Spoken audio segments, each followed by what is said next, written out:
Hey everybody, how's it going? It's me, Mr. Comic Crack, looking very hairy and unkempt.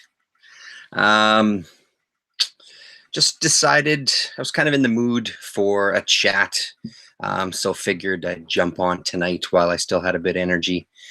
Um, I've been reading through some books and wanted to kind of briefly talk about them, or just specifically talk about one in a little more detail, and then the other a little more general, like and just ideas that I have behind it when I read them.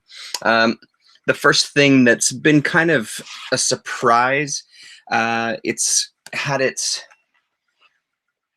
there was an issue or two here that kind of dipped a little bit, but I'm not too concerned about it because the rest has been pretty strong. I'm 7 issues in, just about to start issue 8 tonight of Strikeforce Morituri.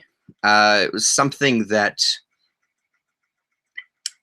Jay-Z, Johnny Zero, had talked about a couple of times with me. I see it all the time when I go back issue hunting. I always see issues of it. I picked this up from Book Fair when they were having a sale on Marvel books, Marvel graphic novels, rather. I think this was a 50% off sale. They also had a deal going. I think if you bought 3, you got another one for free, but I didn't have the money or the time to kind of make that kind of commitment. But this one, because he talked about it to me and I've seen it so many times, I figured I'd give it a shot. They had volume 2 there as well, but I only got the 1 volume and I'm kind of kicking myself. I should have picked up the second one while I had the chance. 64-page special. How are you? Great art in those. Yeah, man, I'm not minding the art so much. There's been some unusual stuff. It kind of has that, I don't quite know where to place it. It's unique. Yeah, I mean, I don't dislike it. It doesn't blow me away. It's nothing that when I see it, it jumps out at me as just absolutely incredible. But there's nothing wrong with it either. Not to say that it sucks or anything. I'm just surprised by this story. It's one of those things I wonder what it was like in context when it was coming out. So the premise is it started off almost reading to me like a Starship Troopers, although not as kind of satirical and biting, you know what I mean? This one kind of takes a little bit of a more straight ahead approach to some similar ideas about kind of indoctrinating youth into the fight against an enemy, in this case a alien force that's coming to kind of pillage Earth and kind of take what they need from it to survive and eventually take it over. Through some kind of terrorist type activities, one of which was a little shocking, and I think it would have been shocking then. It just kind of took me by surprise. Again, when you're sitting reading Marvel books, you don't, oh, look at you, Gore Vidal. How's it going, man? Good evening. Good evening. Thanks to you, I picked up the complete doll series. I've been reading it. You were right. It's more about the people and how they react to her than the doll. Totally. I'm so glad to hear that you picked it up. That's fantastic. I'm really glad you're liking it. It's a series that I really enjoyed as well. Yeah, I believe I'm still missing 1 issue, but it's a hell of a read. I'm really glad that you picked it up and you're liking it. So the one thing that they use here is kind of like a terror tactic is they decapitate some humans and and kind of reanimate their heads, and they put the heads inside these robots basically, and these robots go and attack kind of our strike force, and they're just screaming as they're attacking. That's the only reaction. That's the only kind of humanity they have left in them, is just this deathly screaming wail. And I thought that was pretty heavy stuff. So it's interesting because there's a character in here who's very religious as well too, and she's always talking about we're God's children. So I kind of like that angle of it as well too, especially because you can kind of, I don't know, there's a little bit of, I like it when it kind of treads into some more real life type of aspects, when you're dealing with an alien force that has their, or the other, or the terrorists or whatever that have their own agenda. But then you can kind of see a mixture of agendas with these people. One of the women, I guess the deal is you give yourself over to this strike to become part of this strike force. They you get powers and you don't know what they're going to be. The problem is the powers that come out in you, they'll kill you within a year. Nobody lives longer than a year once you're kind of imbibed with these powers, whatever they are. You're basically a ticking clock to kind of die. So you get all sorts of things, which is what kind of reminded me of Starship Troopers, where in order to be kind of like a citizen, you really want to, a couple of the people, their drive is really like, I want to do something for the planet, and this is the way that I'm doing. I'm going to sacrifice myself. So I'm going to kind of use my life for this purpose, to attack this enemy and kill them and wipe them out and blah, blah, blah, all this kind of stuff. So it really treads on a lot of interesting territory. And then at one point, actually, they do go to New York. And I don't think this one particular scene was in New York, but I'm going to see if I can flip to it and kind of find it. Yeah, so here it is. They talk about, due to the large number of prisoners captured in the Horde raid on Osaka, it was assumed to be a simple slaving raid. Now, however, the Padilla has released a report that there are signs of a high dive in progress. A high dive, they wouldn't. Oh my God. So they go outside to look and they go, it's starting, one streak, then more. So you get them looking up into space and seeing these streaks. And then we kind of find out that what that is humans being thrown out of the spaceships, and they're entering the Earth's orbit and burning up on orbit. And that just kind of really resonated with me, of like New York when the Twin Towers were hit, and, you know, the idea of people seeing all the bodies kind of jumping out or falling out, and just the horrificness of that, what that must have been to experience that like there. So that's kind of an interesting thing. And again, it's obviously written well before that time. I just find it fascinating that some of these kind of ideas can be broad enough that they can be read at any time and still have some resonance. And this one is definitely resonating with me. I'm really enjoying it. Up into this part right now, there's 2 of the main characters have already died. So, I mean, that's also an interesting take for, I don't know how big of a book, maybe a 64-page special, or Gore Vidal, I'm assuming 64-page special, would know what it was like when it came out. Was it kind of touted as a big book? Was it kind of like more of a Vertigo-ish style of book? Like, did it just kind of blend into the background and not get much press, or what was the reception of it? Because, I mean, you know, you're going into the story knowing that all of the main characters are going to die. And it's the way that it's written, it's surprising when it does happen. You can't really see it coming. I guess dramatically, one of them, you could sort of see that it was coming, but it still kind of takes you by surprise when it does happen. I'm really enjoying it quite a bit, surprisingly quite a bit. So that's all I'll really say about this. I don't want to go into too much detail because I feel like I've probably said a bit too much. So that's Strikeforce Morituri, book number 1. Highly recommended. Well worth checking out if you can find it for cheap or get it from the library.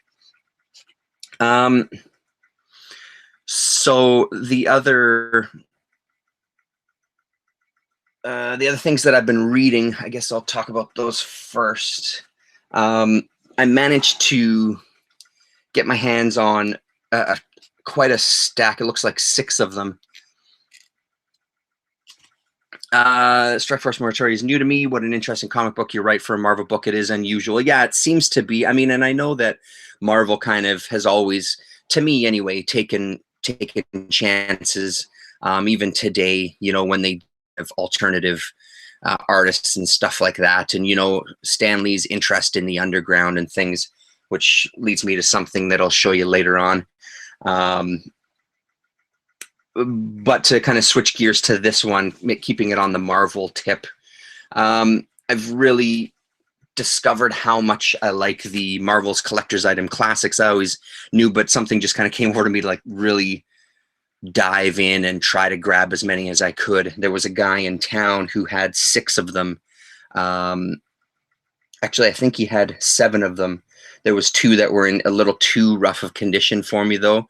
One that kind of had tape on it that it was sticking to the inside of the bag. So I want something that I want to read. I'm not just kind of keeping it in a box saying that I have it. It's these Marvel Collector's Item Classics, issue number 1. The thing that fascinates me about these is, obviously for me, the main draw is the Doctor Strange reprint in these. It's also great to read the Spider-Man and Fantastic Four and Iron Man, and I think there's Hulk in some as well. But I've got a lot of the early Doctor Strange stuff in a collection, and it's all black and white, but this reprints everything in color. And the thing that's interesting to me is they're so cheap. And when I look at the years of when these were coming out, some of the comics that they're reprinting, even when these were printed, are only a couple of years past, like 2 to 3 years in the past. So the fact that it's getting printed in the 60s, like this one, for example, 1965, it's getting printed in the 60s. It's getting printed on the newsprint. It's getting printed in the same style. They're even leaving mistakes in. I guess I didn't realize it, but in the Spider-Man story where Dr. Octopus first makes his appearance, in one panel, he calls him Superman. When they reprinted it, I was surprised that if that was indeed a mistake in the first one, why wouldn't they correct it in the reprint? So to me, it's almost as good as just having the original comic in your hands, because it's still from that time period, and it's really not that long after the original stories had been printed. So it's a really great way to kind of sit and absorb these stories in kind of a comic book form, you know, and they're jam-packed with stories. They're all kind of this square-bound volumes, and they're incredible. They're really, really fun. There's another one coming to me in the mail, actually. I bought a couple of books in the Facebook group that I'm part of.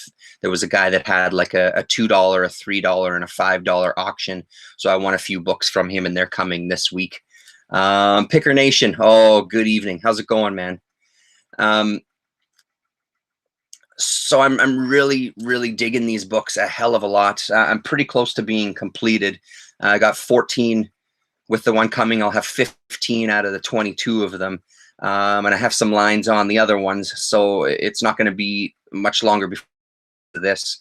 But if you don't know those, I don't know, I'd highly recommend checking them out. So these are just the ones that I picked up recently. Oh, Damien, Sleepy Reader, how's it going, bud? This is number 9, a beautiful copy of number 9. I mean, like I said, these didn't cost me that much. I mean, I think the most I paid might have been about $10. But, you know, generally I'm finding them, you know, in the rougher kind of reader grade that I like, $5, $6 kind of range, which I think is well worth it. Number 13. Holy cow, all those word balloons. Yes, on the side here. Yeah, totally. Kind of describing what's going on. Yeah.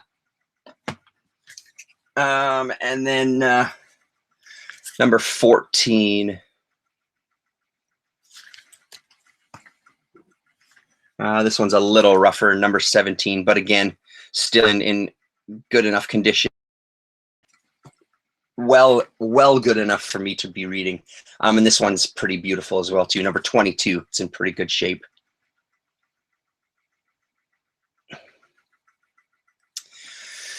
I love those two. They're hard to get in great shape, square bound. Yeah, no, it's true. And these are kind of like, there's a couple in this stack that are kind of some of the best shape I've found. And you know him, it was from Tony, their Picker Nation. Tony hooked me up with a bunch of those, which was really nice of him. And yet another time that the Winnipeg Facebook group has really just been great. I'm really glad that I took the leap and joined up with it. So those are incredible just for that specifically.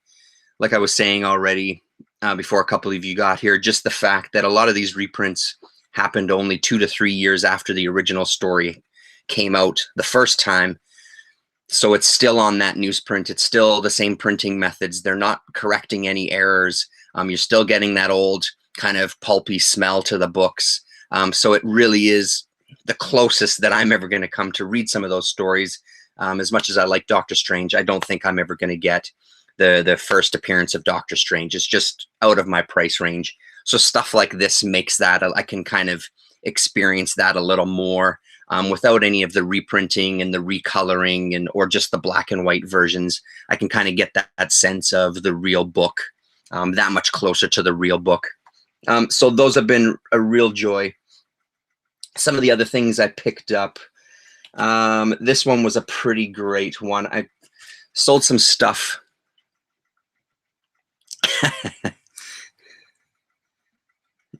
Sorry, stand by. Yeah, he's a diehard. It's true.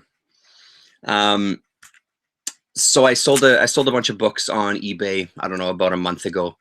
And I had some money sitting in my PayPal account. So I decided to pick up some books and I was doing a couple of searches for Daredevil, etc. Specifically just from Canadian guys, just to try to get some good books for a good price and not kind of get killed on shipping. And I found one guy, and he had a lot of great stuff, including these from Dennis Kitchen. Now I don't have number 1, but I got number 2 and number 3 of Mom's Homemade Comics. So Mom's Homemade Comics was Dennis Kitchen's first foray into underground comics, and where he kind of made a push. I guess he was from Milwaukee. Is that what it said on Comics Joint? So he was kind of outside the kind of main centers where the underground comics revolution, I guess, was happening. But he saw it and wanted to do something himself.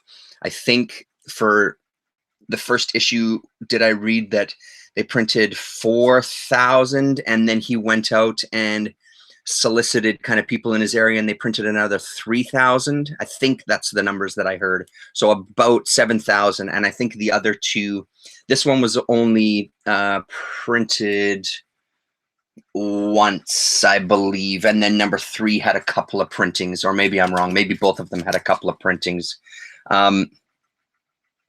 But it just really kind of kickstarted his career into after the success of this, he started up the Krups company. I have a Krups catalog that I've shown many, like a year or so ago. And then of course he started Kitchen Sink and started kind of publishing himself, right? So it was through this and then getting into doing newspaper and kind of syndicating some of the underground through his newspaper kind of outlets or whatever, that kind of got him his kickstart into the industry and kind of getting going with publishing and meeting all these artists and getting his whole deal going. I don't have number 1. I'd love to find it. Yeah, and that cover that's correct. Yeah, this is all Dennis Kitchen himself. There's Damien. And there's a look at the other one. The stories are great. Even on Comics Joint, he says that they talk about how Dennis's stuff kind of has a little more lasting effect because it's not as out there as far as some of the undergrounds could get.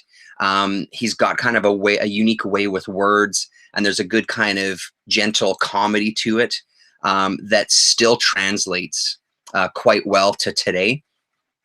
I've only kind of read through this one. I haven't read number 3, but it's good, and you can definitely get a sense of that. It's an underground comic for sure, but it's not a Robert Crumb underground comic or a S. Clay Wilson underground comic. It's a Dennis Kitchen underground comic, so it's more kind of along the humor bent. Really, really great, and I really like his style. I'll open it up and we can have a look. These ones were a little pricier, but because it was a Canadian, shipping on these books that I got from him it was really cheap. Cost me next to nothing. I think like $6 to get, what did I get? About 6 books, I think, from him. So that's pretty good, because if I would have got that from the States, that would have easily been $20-something American just to get the books here. So that's the back cover there. So there's a little taste of the interiors there.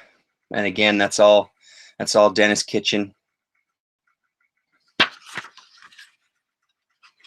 And most of the stories are just him. He does have a couple of guest contributors in each, but just from flipping through his stuff is the highlight, is the standout. I'd really like to get the first one just to see. Then we get Kitchen's Amazing Facts.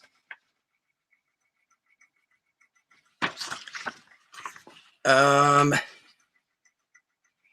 then somebody, Guy Nelson, and someone named Cole. Named Cole I recognize, but I couldn't tell you his first name. Sorry, got a little notification coming up in here. There we go. Okay, so there you go. There's the guests in that one. A little looser style, a little more rough. Not so bad though, but it's difficult when it's standing side by side with Dennis himself. And there you go. Then another Kitchen. Yeah. So anyway, that's that was a really nice score. I don't see those that often, even when I've been looking online and buying lots. I don't normally see it. I've seen the first issue a couple of times, and it's been really expensive. But it's not something I come across. They loved the zip tone back then. Yeah, for sure they did. Absolutely. Oh, and that was the other thing I was going to show you. I think it was in this issue as well, tied in with what we were talking about earlier. So, I mean, as usual, the great thing about the back letters. Now, he swears that these are real letters. And if you look here, the very first letter,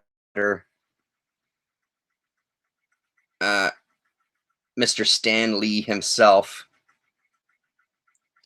and he basically just says, "Dear Den, with a moniker like Kitchen Sink Enterprises, you better be good, because no one's ever going to forget you.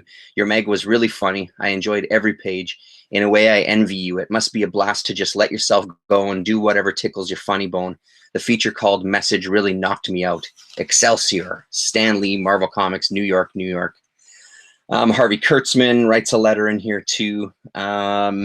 So, and he says that it's Gary Arlington as well. He says that these are real letters. And I mean, I guess from considering what happened eventually at Marvel with Stan taking a chance with some of the underground guys doing the comics book, I buy it, you know, and it just shows how Dennis was maybe reaching out to these people and sending out free issues to some people to kind of get a bit more of a buzz going. Yeah, so I mean, that's exactly what I figure. He must have sent him copies of the first one just to see what would happen. I mean, why not, right? You're printing up these things, you may as well. Did you read Omaha the Cat Dancer by Reed Waller and Kate Worley?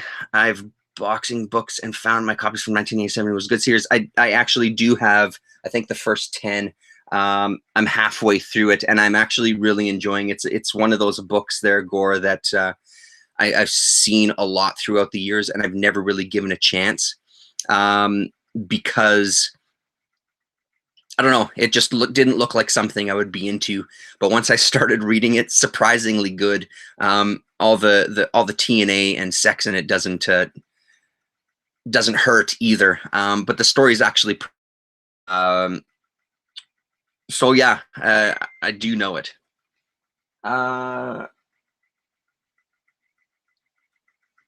So did Kitchen edit Marvel's comics books? Yes, he did. Yeah. So he was involved with that as well too. And I only have that one issue still. I do see the magazines online, but they're always they go for such stupid money that I just can't pull the trigger on the other ones. So that was a really cool surprise. So these other ones I haven't read yet. Maybe while we're talking about more undergroundy stuff, I'll show you this one. A little bit of a Canadian connection. I was showing DaCosta this. I sent some pics on Twitter just to kind of, so we could reminisce about some Canadian comic shops. I found an issue of this Peter Sue's Quadrant number 3. Turns out I already had it, but this one was so cheap. It's okay to have a double. It'll go in a box or a pile waiting to do some trades in the future with same stock. He's got a great style, so brace yourself. There's naked ladies in this, but it's great because you get full page ads for a place right in his neck of the woods. Now and then books. Talk to you soon. Going to watch some too. Oh, okay, great. Talk to you later, Picker Nation. I'll check it out as soon as I'm done for sure. Send me photos of the box of weirdo comics that you keep taunting me with.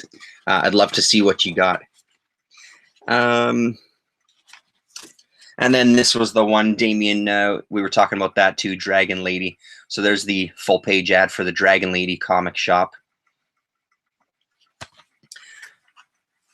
So I've got a few of these issues. He did a bunch of stuff. Actually, my brother has some comics here that I'm selling for him, and one in the series is called The Adventurers, and the other one is called I don't remember what the other one is called, but it's the same artist that does those two series as well, and those series have always appealed to me. The art was always really great. So it's the same dude, but again, in this one it's naked women fighting and smooching. Again, not that there's anything wrong with that. So that's Peter Sue's Quadrant. He did a bunch of other stuff too. I'm just blanking on the names. I was reading about him the other night. So the rest of this is just kind of to quickly just show you the other things that have come through the door lately. This cover I've wanted for a long, long time. I've wanted this book. But again, this era, the 12-cent covers are always a little too expensive. Talking about Dragon Lady on Twitter made me realize I've been meaning to read Terry and the Pirates for about 45 years now. Well, you still got time, Damien. You still have time. I just never got it because of the price. But the guy that I bought books from, he had buy it now or best offer. So I did or best offer for each of the books. He went fairly low on this. I got this for $8. Spectre number 9. I love the Spectre and Dead Man. I've still got a short box or 2 filled with their books. So I like to pick these up, or if they've made an appearance in a team up or something, I like to try to pick those up as well too, just to kind of add to the collection. But this cover has always sat with me. I've always kind of been drawn to this specific book. So it was really great to be able to get this for a really good price. It's trashed, but I don't even mind. Well, it's not trashed. I shouldn't say that. It's still all together. It's beautiful. I absolutely love it. I was flipping through it the other night, and really, really great. Now, I think the Wrath of Spectre, it's been so long since I've read the Wrath of Spectre series. I think that most, if not all of these, were reprinted in that miniseries. I can't remember if it was a 4-issue or if it was a 6-issue miniseries, but either way, it's great to have the original. Beautiful, beautiful cover. On my Wonder Woman kick, again, this was cheap enough to pick up another kind of double-sized giant superheroine number 1 Wonder Woman. Number 217. This one kind of stood out to me because there's a really old, and I've only briefly, I haven't started reading this one yet. I've only briefly flipped through it, so my memory doesn't serve me well. There's an old reprint included in this, and that was one of the main reasons that I wanted it. After watching the Untold History of Comics, the Kirkman, they do one on Wonder Woman and the creation of Wonder Woman. So a Golden Age classic. It actually doesn't say. No, it doesn't say the year. Oh, there it does right there. 1942, copyright renewed in 1969. So you do get a reprint of a Golden Age Wonder Woman, and that's that's what I wanted. I wanted to see that old style Wonder Woman. That documentary, I think I've talked about it briefly before, was really impressive. I really, really liked it. I thought they did a great job. There was stuff in it. There was a lot of stuff that I knew already, but some things that I didn't know, specifically how much input his wives or partners had into the character at the time, which I thought was very impressive. Brings the character even more appeal. So that's great. And I mean, even just opening this, I can smell that beautiful pulpy smell. It's just so fantastic. So that's an exciting one. I'm really enjoying the Wonder Woman. And as Amy and about it, it's nice to sit. I've read a couple of them with Lillian, and once or twice she's specifically asked when we're sitting down here, when all of us are sitting down here and Alicia's doing her sewing or whatever, she's asked if we could read. So she'll sit on my lap and we'll read another Wonder Woman story, which is pretty great. She seems to really like it. Yeah, so there you go. That was a sweet score as well. And cheap. And then finally, just to kind of wrap it up,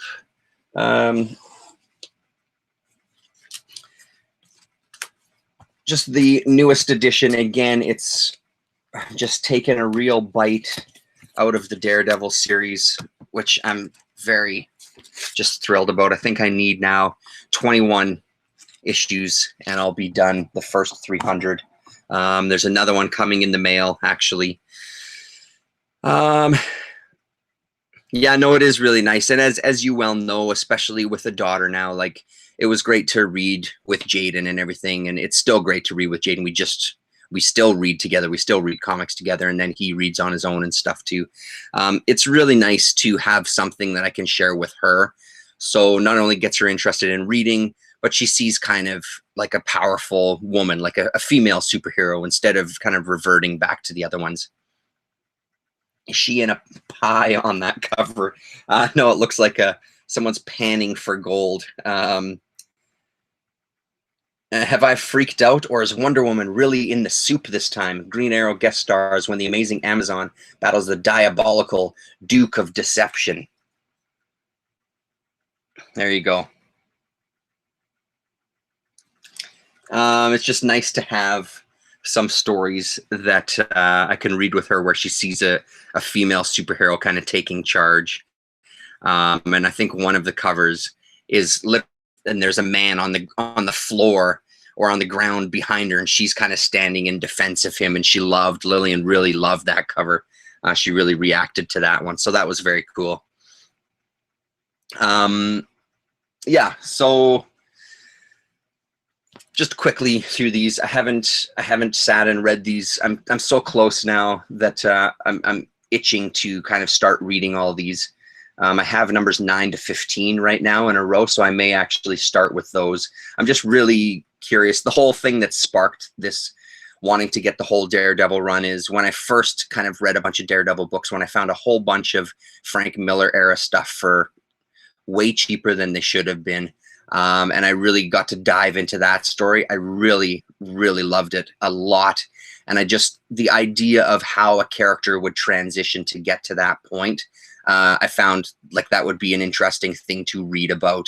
And even as I've read some of these back issues as they've come in, I've read the odd one here and there, you can see some of those Frank Miller things, those nuggets that he took and kind of just elaborated on. So I'm really looking forward to seeing the evolution of this character into the Miller years and then beyond. So this is 127. 120.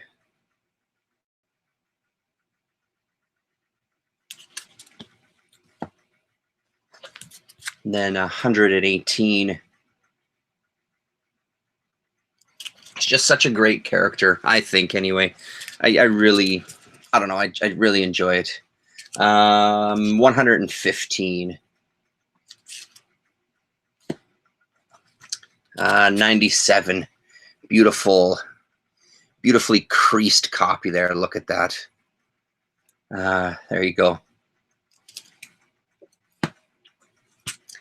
83. Picture frame cover there.